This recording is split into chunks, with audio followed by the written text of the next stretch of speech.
30 साल की उम्र में मुझे प्रदेश सरकार में, हिमाचल प्रदेश सरकार में, ठाकुर सुखविंदर सिंह सुक्खू जी की सरकार में सबसे युवा विधायक के साथ साथ कैबिनेट मिनिस्टर का जो दर्जा दिया गया है, उसके लिए मैं सबसे पहले हमारे राष्ट्रीय अध्यक्ष श्री मल्लिकार्जुन खड़गे जी, सोनिया जी, राहुल जी, प्रियंका जी, राजीव शुक्ला जी और हमारे माननीय मुख्यमंत्री ठाकुर सुखविंदर सिंह सुक्खू जी, हमारी प्रदेश अध्यक्षा श्रीमती प्रतिभा सिंह जी का धन्यवाद करता हूं। समस्त हिमाचल प्रदेश के हमारे देव समाज के देवी देवता, जिनका अटूट विश्वास और आशीर्वाद हम पे हमेशा रहा है, और ख़ास करके आज का दिन मेरे लिए बहुत भावनात्मक भी है, क्योंकि ये वही सचिवालय है जहाँ पर मेरे पिता स्वर्गीय राजा वीरभद्र सिंह जी ने 6 बार हिमाचल प्रदेश का नेतृत्व इसी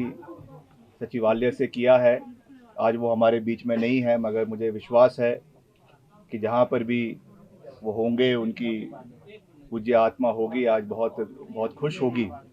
कि उनके मार्गदर्शन से, उनके आशीर्वाद के साथ, उनके दिखाए हुए रास्ते पर चलते हुए आज हम सचिवालय में पहुँचे हैं। मैं अपनी निर्वाचन क्षेत्र शिमला ग्रामीण के प्रबुद्ध जनता का, जो मैं केवल उनको जनता के रूप में नहीं मगर अपने परिवार के रूप में देखता हूं, उनका भी दिल की गहराइयों से बहुत बहुत धन्यवाद करता हूं, क्योंकि यहाँ पहुँचने के लिए उनका एक बहुत बड़ा योगदान रहा है, जिसको मैं कभी भी पूरा नहीं कर सकता। और आने वाले समय में आपके चैनल के माध्यम से, मीडिया के माध्यम से मैं शिमला ग्रामीण निर्वाचन क्षेत्र के हमारे सभी प्रबुद्ध परिवार का, जनता का धन्यवाद भी करता हूं और उनको विश्वास भी दिलाता हूं कि जिस तरीके से पहले भी हमने आपकी आवाज़ को विपक्ष में रहते हुए पूरी मजबूती के साथ, जयराम ठाकुर जी की सरकार थी, हम विपक्ष में थे, मगर तब भी हमने करीबन 100 करोड़ के विकास कार्य शिमला ग्रामीण में हम करवाने में सफल हुए हैं। आने वाले समय में एक नई जिम्मेवारी के साथ हम इलाके का दौरा भी करेंगे, लोगों की जन समस्याओं को भी सुनेंगे और अपना पूरा योगदान क्षेत्र के, चाहे महिलाएं हैं, बुजुर्ग हैं, युवा साथी हैं, सब लोगों की आवाज़ को उठाने में देंगे। और साथ ही साथ प्रदेश के लोगों को भी मैं ये विश्वास दिलाता हूं कि हमारे लोकप्रिय मुख्यमंत्री ठाकुर सुखविंदर सिंह सुक्खू जी के नेतृत्व में, हमारे जो उप मुख्यमंत्री हैं श्री मुकेश अग्निहोत्री जी, उनके नेतृत्व में, और सभी हमारे जो कैबिनेट के सहयोगी हैं, उनके साथ मिलकर हम प्रदेश के सभी मसलों को उठाने का कार्य भी करेंगे, चाहे वो कैबिनेट के माध्यम से है, चाहे वो विधानसभा में आपकी आवाज़ को उठाने की बात है, चाहे मुख्यमंत्री जी के समक्ष उठाने की बात है, चाहे केंद्र सरकार के समक्ष उठाने की बात है। प्रदेश का हर वर्ग, और मैं ये विश्वास दिलाना चाहता हूं कि हालांकि मैं शिमला जिला से संबंध रखता हूं, मगर मेरे लिए चाहे जिला हमीरपुर है, चाहे कांगड़ा है, चाहे सिरमौर है, चाहे चंबा है, चाहे जनजातीय क्षेत्र है, उतना ही प्यारा है जितना शिमला जिला है। इसलिए मैं आपको ये विश्वास दिलाना चाहता हूँ, खास करके जिला कांगड़ा के लोगों को, जनजातीय क्षेत्र के लोगों को, कि हम आपके साथ हमेशा पूरी मजबूती के साथ खड़े हैं। समय समय पर हम अपने दायित्व का निर्वहन करते हुए प्रदेश के विभिन्न क्षेत्रों का दौरा आने वाले समय में करेंगे, आपकी आवाज़ को सुनने का प्रयास करेंगे, एक सीधा संपर्क प्रदेश की जनता के साथ साधने का पूरा प्रयास किया जाएगा। केवल मन की बात नहीं होगी, आपकी आवाज़ को सुना जाएगा, आपकी समस्याओं को सुना जाएगा, और उस पर जो हमसे हो सकता है उसको हम करने का प्रयास आने वाले समय में करेंगे। जैसा हम सबको विदित है कि मुख्यमंत्री जी आज बाहर के राज्य के दौरे पे है, संभावित है कि आज शाम तक वो वापस शिमला लौट आएंगे। तो जो भी जिम्मेवारी वो और हाईकमांड जिस पोर्टफोलियो के माध्यम से, क्योंकि अभी तक पोर्टफोलियो का एलोकेशन नहीं हुआ है, तो जो भी जिम्मेवारी वो हमको देते हैं, हम उसका श्रद्धापूर्वक और पूरी निष्ठा के साथ उस पर अपना योग्यता अनुसार अपना उसमें पूरा पॉजिटिव कंट्रीब्यूशन जो है वो देने का मैं पूरा प्रयास करूंगा। और आने वाले समय में, जैसा मैंने कहा कि जो भी हमारे चुनावी वादे थे,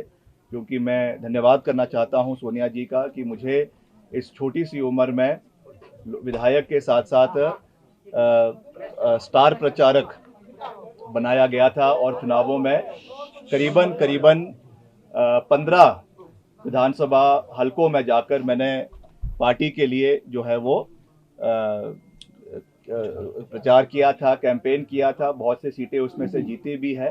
तो हमने भी बहुत से वादे प्रदेश के लोगों से किए हैं, सीधा संपर्क उनके साथ साधा है। तो मैं ये विश्वास दिलाना चाहता हूं कि मैं अपने आप लोगों की आवाज़ को जहां मुझसे हो सकेगा मैं पूरी मजबूती के साथ उठाऊंगा।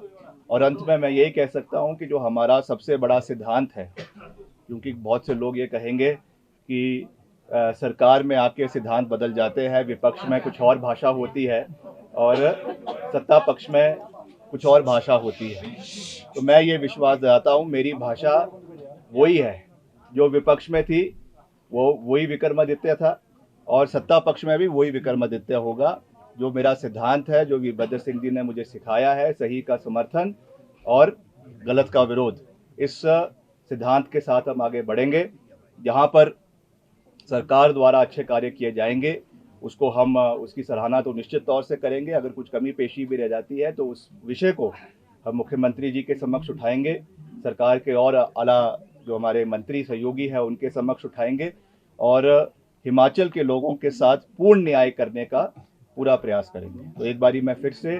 आप चैनल जितने हमारे मीडिया बंधु हैं, क्योंकि आपका एक बहुत सकारात्मक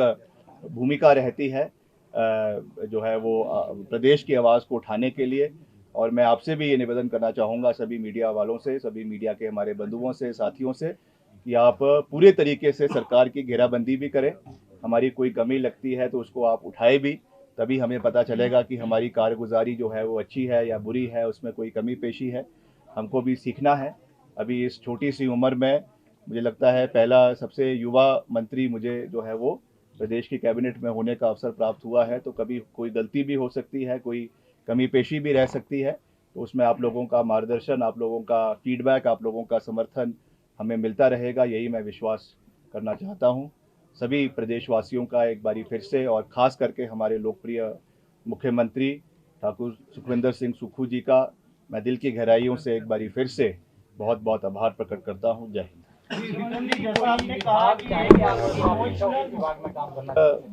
जो भी हो, ऐसी एक धारणा है कि कुछ विभाग महत्वपूर्ण है और कुछ नहीं है। मेरा तो ये मानना है कि सारे के सारे विभाग जो है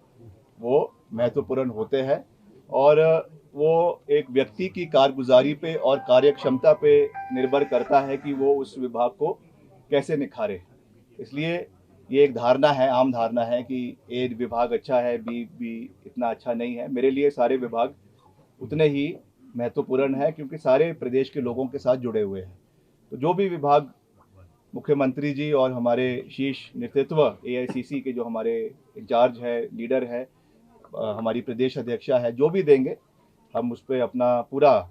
दायित्व के साथ उसको पूरा करने का प्रयास करेंगे। विक्रम जी, जैसा आपने कहा it is a emotional moment for you, क्या आपके पिताजी ने कभी ड्रीम किया था to sit you on this chair? एक दूसरा, चैलेंजेस कितने हैं as you have been talking about Virbhadra Singh model of development, क्योंकि रिसेंटली अभी जैसे ही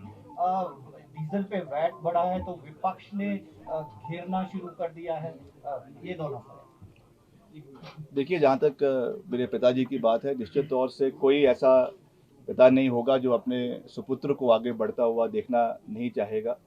तो मुझे विश्वास है कि आज उनकी आत्मा को बहुत सुकून मिलेगा और ही इज़ एनीवेज, वो उनकी जो आत्मा है वो इमॉर्टल है और उनके ही continues to live in the minds and hearts of the people of the state. तो निश्चित तौर से उनके दिखाए हुए रास्ते पे हम आगे बढ़ते रहेंगे, उनको अपना आइडियल मानते हुए। और जहाँ तक आपने जो परेशानियाँ हैं या कुछ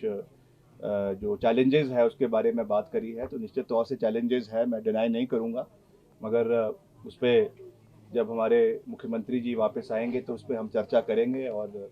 कैसे प्रदेश के लोगों की समस्याओं का हल किया जा सकता है। केंद्र सरकार के साथ सहयोग और तालमेल होना भी बहुत आवश्यक है, उसके ऊपर भी चर्चा होगी और मिलकर हम हर समस्या से बाहर निकलेंगे जो हम डेड ट्रैप में फंसे हुए हैं। 75,000 से 70,000 करोड़ का ऋण प्रदेश के ऊपर है, उसको कैसे कम करना है, उसके ऊपर भी कार्य होगा। हर चीज़ पे ध्यान रखेंगे और मिलकर आगे बढ़ेंगे, इसका मैं पूरा विश्वास रखता हूँ।